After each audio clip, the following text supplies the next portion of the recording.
இப்போ இந்த சனியோட பிரச்சனை குறைக்கணும். இதுக்கு ஏதாவது ஒரு பரிகாரம் வேணும் இல்லைங்களா? எல்லாத்துக்கும் ஏழரை சனி, ஏன்னா 3 கட்டத்தில் ஏதோ ஒரு சனி பார்க்கும்.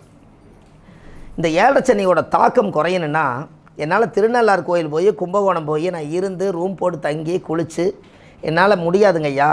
என் உடம்புல அந்த சனியோட தாக்கம் இருக்கிறனால நிம்மதியாக தூங்க முடியல, கரெக்டான நேரத்தில் குளிக்க முடியல, போட்ட ட்ரெஸ்ஸுவே நான் போட்டிருக்கேன், என்ன நடக்குதுன்னே தெரியல, எனக்கு புத்தி பேதலைஞ்சு இருக்குதுன்னு சொன்னார்.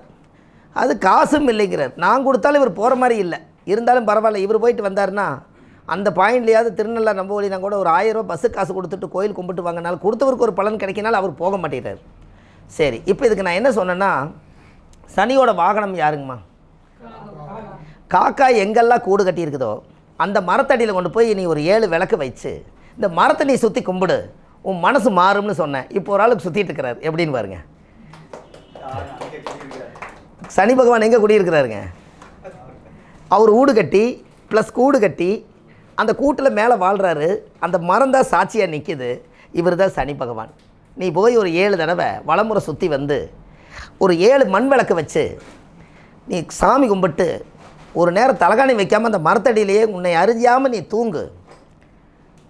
உனக்கு அவர் ஆசீர்வாதம் பண்ணிட்டு போனது உனக்கே தெரியாது. அதுலேருந்து உன் மனசு மாறுன்னு ஆள் ரெடி ஆகிட்டாருங்க. எப்படி?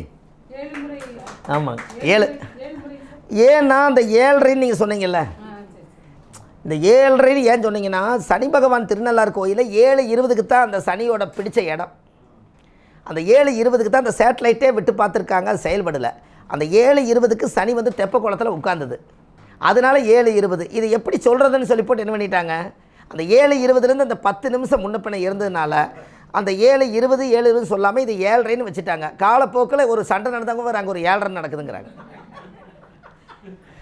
எனக்கு ஐயா அது கோளாறு நடக்குதுங்கிறாங்க. கோளாறுன்னு என்ன? கோல் ப்ளஸ் 6, 6ஆம் இடம்னா சண்டை, ஏதோ ஒரு கிரகம் அப்படி செயல்படுறதுனால கோளாறு. எல்லாமே பிரித்து வச்சுருக்காங்கல்ல. என்னங்க ஐயா?